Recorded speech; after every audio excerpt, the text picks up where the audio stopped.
Welcome to Dapper Traveler, and if you saw the last video, we went to Asheville, which is an awesome restaurant in Chicago that serves one of the best burgers in the country. So what better video to follow that up than one about a diet, of course. Summer's just around the corner, and we're going to be talking about the diet that I use to lose 20 pounds. It's incredibly easy, and we'll talk about it next.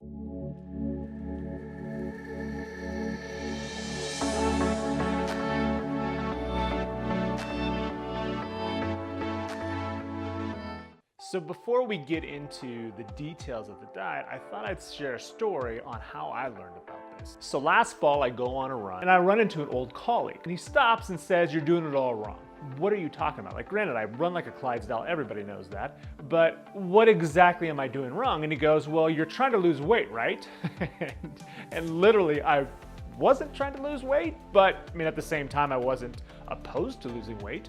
And he goes, "If you're working out to lose weight, you're doing it wrong. Give me a call." So he gives me his card. I give him a call the next day. So I call him back the next day, and what ended up being a 45-minute conversation, I'm gonna compress to you in about the next 15 to 20 seconds. Every day, keep your carb count under 100 carbs. That's it, plain and simple. Under 100 carbs a day, and you're gonna lose weight. Not 110, not 120, you're gonna maintain weight, you might even gain weight the higher you go. At 100 carbs a day, you're gonna lose weight. So before you click off and you said, "I've already heard this, the Atkins does this," there's several diets out there that all talk about carbs. So just hold on for 1 second, because you may wanna listen to my approach, because this is what truly got me through to make it an easy lifestyle change instead of a quick diet where you lose weight, but you gain it all back. My approach, I start every day with bacon and eggs. Yes, that's right, bacon and eggs. Now granted, it's turkey bacon, but I'll have bacon, eggs, I'll throw a little cheese on the eggs. And why is that so important to start the day off? Because if I'm trying to keep under 100 carbs, you wanna know how many carbs are on that plate? Anywhere between 0 and 1. I'm starting the day off full, and I've had 0 carbs. So, because of that, now all I have to do is manage 100 carbs between lunch and dinner. And that becomes a lot more manageable. But then the next thing I do is that I cook off a bunch of steak, I cook off a bunch of chicken, and maybe I'll have cheese and meat and things like that for lunch. And then once lunch is over, I haven't consumed that many carbs for lunch either. So then what happens is that by dinner time, you're able to have a normal dinner, and you can have what you want. You can have a beer. You can actually have some pasta within reason and still keep under that 100 carb count.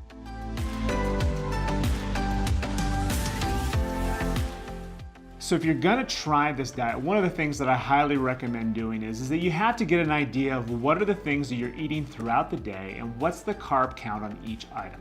Some things may surprise you. For instance, for me, apples really surprised me. I thought that apples was an absolute healthy, and they are healthy. It was an absolute healthy thing that I could eat that would possibly make me lose weight. Well, that's actually not the case with this, because most apples have anywhere between 18 to 25 carbs per apple. That's a lot of carbs. And unfortunately, the same thing goes for bananas, where a banana can have as many as 27 carbs in just one banana, and that's not gonna fill you up. Surprisingly though, there are some fruits that you're able to have to really cut into that sweet tooth, because really for the most part what we're doing is that we're trying to cut out all the processed foods and all the sweets, all the sugars, right? But strawberries have less than 1 carb per strawberry. Everybody loves strawberries, right? One of the things that I learned right away is that, man, you have to watch what you're drinking. So Gatorade, for instance, well, this has 36 grams of carbs in this. So this, they've done such a great job of marketing. All of the times that I would work out or I'd go on a run or I'd play basketball and I'd grab that bottle of Gatorade, and you think that when you leave the gym, like, oh, I worked out, I feel good, I've lost weight. No, you probably just voided all of the good workout that you did by consuming that much sugar. And talking about sugar, this Coke, which is a 20-ounce Coke bottle, has 65 grams of carbs in it. So again, you have to watch what you're consuming. A couple things that what I really like is Pistachios have 8 grams of carbs in a quarter cup, so not too bad. One of the things that you can get at Costco are these Dukes, and they're kind of like pepperoni sticks. So something like that. And one of these has 1 gram of carbs per stick. That's an easy thing for you to snack on. One of the things that you really have to watch out for are these energy bars.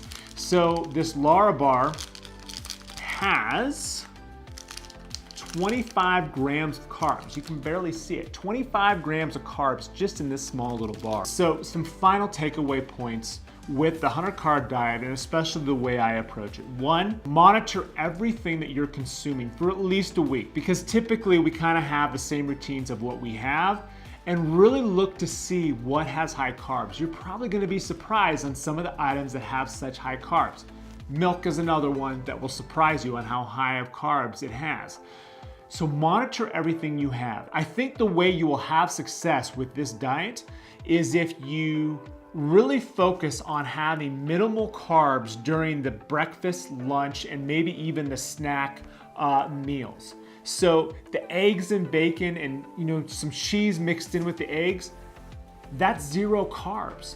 And if you have a sensible lunch and then maybe have some of these strawberries or some pistachios for your snack, and if you're able to get to dinner with anywhere between 20 to 35 carbs consumed for the day, now you have a nice bank of carbs, if you will, that you can use for dinner. So when you get to that point of the day where you are tired and you just want to have that beer, or you just want to have that whatever comfort thing that helps you kind of get to the end of the day, you can have that and still know that your diet is still on track. And I think that's the most important thing.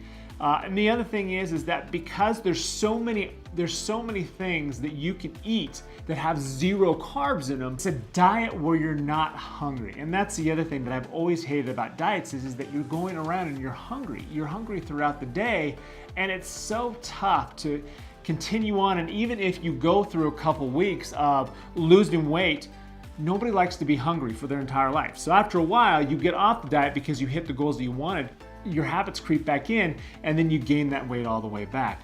Whereas this way, for me at least, this has been a lifestyle change. I now know what I can and cannot eat. I've kept the weight off, and in fact, I'm probably gonna try to lose a couple more pounds, and it should be pretty easy because I know the steps I need to take to do that. If you have any comments, please put them in there. Any questions, comments, any of that kind of stuff, I'm more than happy to answer any, and put in the comments if you want to see more videos on this. I'm more than happy to do that. If you like the video, press like, and obviously press subscribe as well. Thank you so much for watching, and we'll see you in the next video.